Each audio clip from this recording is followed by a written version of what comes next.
नागरिकता दे सकती है। समझ में आएगी नहीं? कोई झमेला नहीं है, गृह मंत्रालय गवर्नमेंट का है, लेकिन मीडिया में कुछ रहना चाहिए। समझा क्या? जैसे हम लोग के लिए भी क्या चीज है? पढ़ाई है। पढ़ाई खास करके जीएस इतना समुंदर है ना कि हमको आलतू फालतू चीजों को ध्यान नहीं देना पड़ता। लेकिन अगर वही छोटा सा पढ़ाई रहता तो हम भी अंट संट बताते। हमारा जीएस ये इतना है कि अगर पढ़ाना चालू करे आदमी तो ये पूरा ही हमारा ये वाला जन्म खत्म हो जाएगा। खत्म नहीं होता है जीएस, सब चीजें पकड़ लीजिए यहाँ से। समझ में आएगी नहीं क्या? लेकिन नेताओं को क्या चाहिए? उन सबको तो पता है कि डाटा पे भाग जाएगा सब यहाँ पे। इसलिए आप इतने उम्मीद मत रखिएगा कि मीडिया में जाएंगे किसी नेता से कहिएगा कि बताओ कितना स्कूल बना है, तो आपको मीडिया वाला बर्दाश्त करने देगा। तुरंत एंकर कहेगा अच्छा रुकते हैं एक ब्रेक के लिए, ब्रेक के बाद आपका फिर से स्वागत है और 5 मिनट में आपका व्यवस्था कर देगा कैमरा बंद करके। समझा कि पैसा देता है सब। हम लोग से कहता है खान साहब ये बात बस बोल दीजिए जितना पैसा कहिएगा। हम कहें कि तू हमारा कौन चीज समझता है? सड़क छाप। हाँ, डिबेट में यहाँ पे डिबेट में बैठने के लिए भी सामने को बराबरी योग्य होना चाहिए। कोनो के अगले बगले ले गई। एक मीडिया वाला था, महिला थी, अब नाम नहीं लेंगे बेचारी उसकी।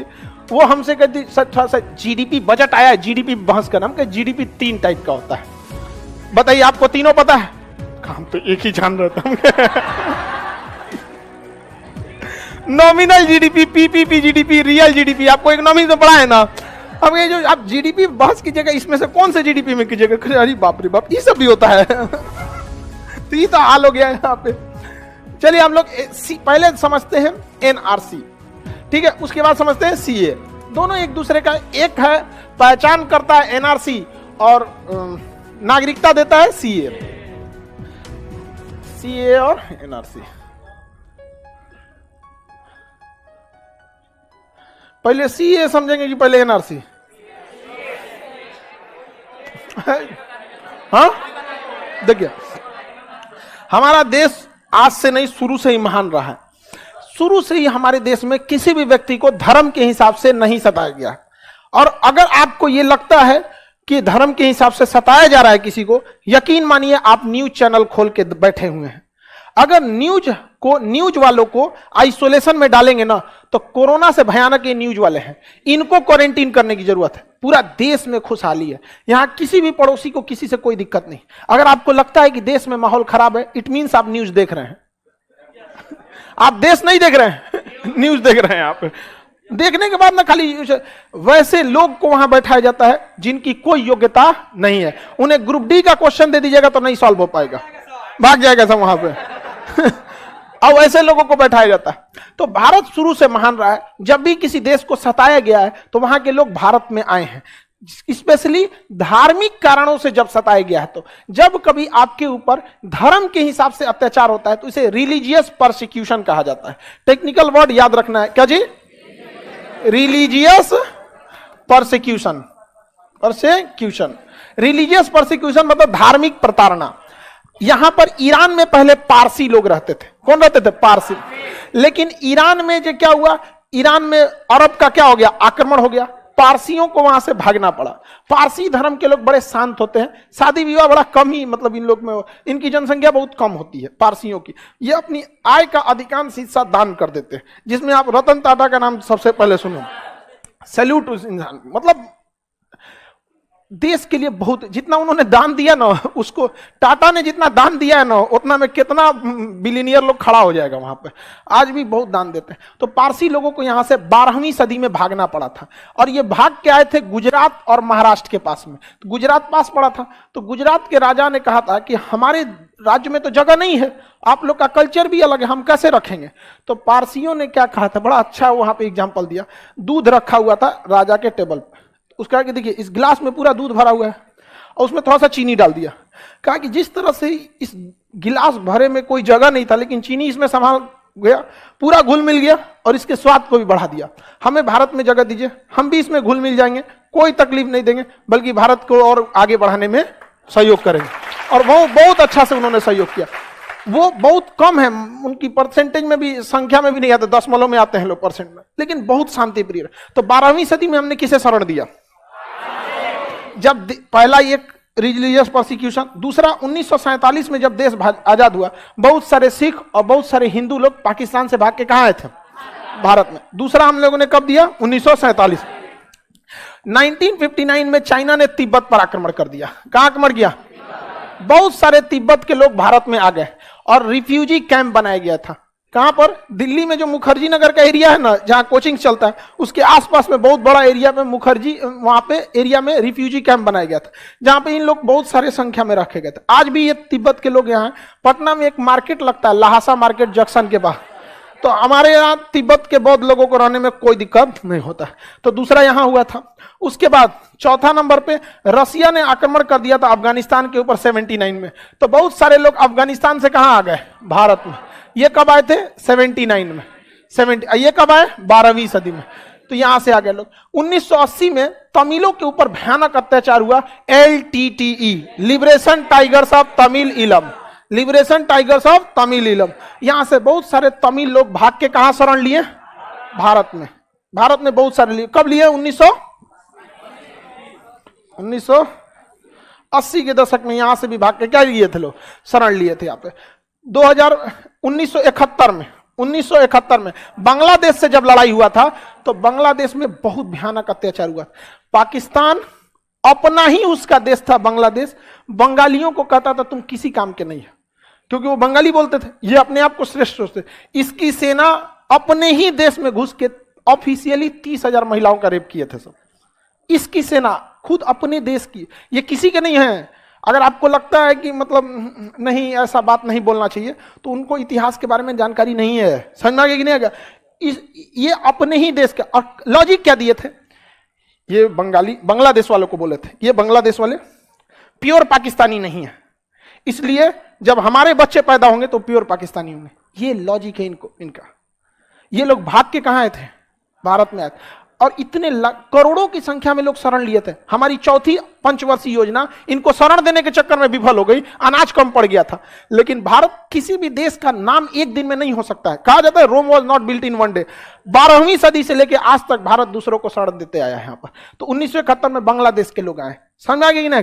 2015 में म्यांमार से मारा गया किसको? रोहिंग्या को। तो रोहिंग्या 2015 में कहां शरण लिए सर? हाँ, भारत। यहां से ये मामला तेज पकड़ लिया रोहिंग्यों से। समझ में आ गया कि नहीं? आगे बढ़े।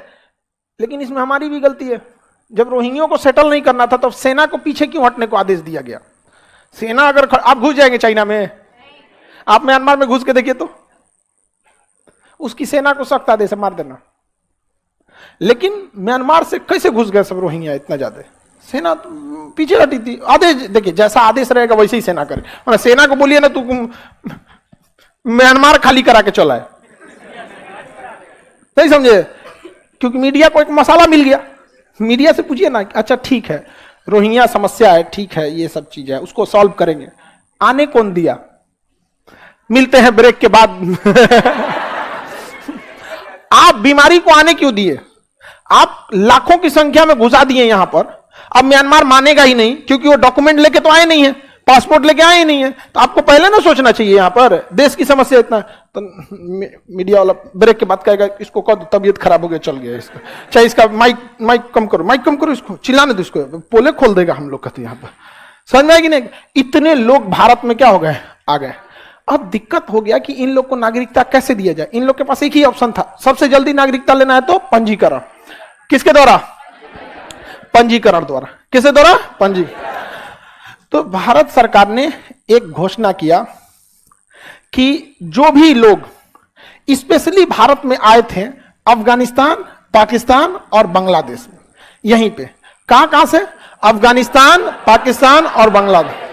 तो सरकार ने एक नियम बनाया कि जो भी लोग यहां, जो भी अल्पसंख्यक धार्मिक प्रताड़ना के शिकार हो रहे हैं, समझिएगा, टेक्निकल वर्ड सोचिएगा, माइनॉरिटी जो भी रिलीजियस परसिक्यूशन को फेस कर रहे हैं वो भारत में आ सकते हैं। लेकिन शर्त यह है कि 2014 से पहले आए जाना चाहिए, तब हम उन्हें 2020 में नागरिकता दे देंगे। ये देखिए ना, ये तो ऑलरेडी पंजीकरण के शर्त को पालन नहीं कर लिया, नहीं पालन कर लिया। अरे भाई 2014 से पहले आए हैं और आपको दिया जाएगा 2020 में, तो 14, 15, 16, 17, 18, 19, 20 हो तो गया, पंजीकरण का हो गया। तो इसके लिए एक अलग से नियम बना दे, सीए। क्या ये अलग नियम है? सेम पंजीकरण है। सेम क्या है? पंजीकरण। आपको पहले से पता है, ये तो हमारा रजिस्ट्रेशन में पहले भी कितना साल है? 7 साल। तो सीए के थ्रू क्या आपको अभी नागरिकता मिल जाएगी? अभी अफगानिस्तान से कौन आया कि सीए देखिए हमको सताया गया, दे दीजिए, दे दिए। कब से आना चाहिए? 2014 से पहले। दिया कब जाएगा? 20। समझ में आएगी नहीं गया? जबकि पंजीकरण का कानून 1955 में ही बन चुका था, जिसमें कम से कम कितने साल बना? तो ये लोग तो 7 साल का नियम पालन नहीं कर लिए थे। अब मीडिया में बवाल क्यों हुआ? ये मीडिया में बवाल नहीं हुआ, बवाल कराया गया था। समझिए कैसे। सुप्रीम कोर्ट में या जब नियम बना तो हम लोग कानून के ऊपर नहीं है, हम लोग संविधान के नीचे हैं। संविधान कहता है कि देश का कोई कानून किसी धर्म को ध्यान में रख के नहीं बनाया जा सकता। तो इस कानून में कोई धर्म को ध्यान में नहीं रखा गया था। कहा गया था कि 3 हमारे पड़ोसी देश जहां से सबसे ज्यादा माइग्रेशन होता है, अगर वो लोग माइनॉरिटी में हैं, किसमें है?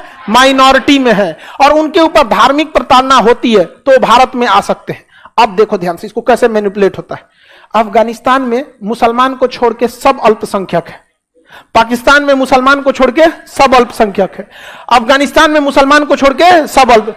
तो सरकार नियम में लिखती है, ध्यान से समझिएगा, सरकार नियम में लिखती है कि पड़ोसी देश के अल्पसंख्यक जो धार्मिक प्रताड़ना के शिकार हैं वो भारत आ सकते हैं, उन्हें सीए के तहत नागरिकता दी जा सकती है।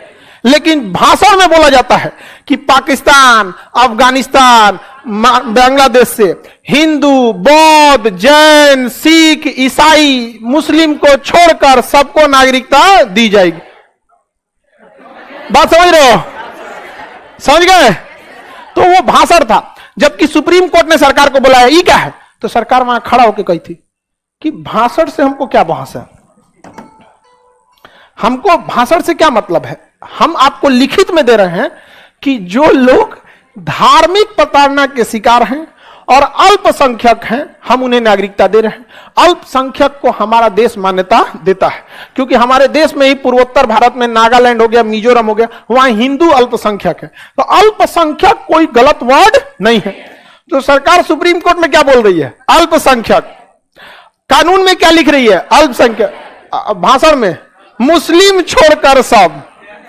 समझ में? और यह बात अभी तक उन लोग को नहीं समझ में आ रहा था कि सरकार को नागरिकता किसी को देना चुटकी का खेल होता है, गृह मंत्रालय का चुटकी का खेल।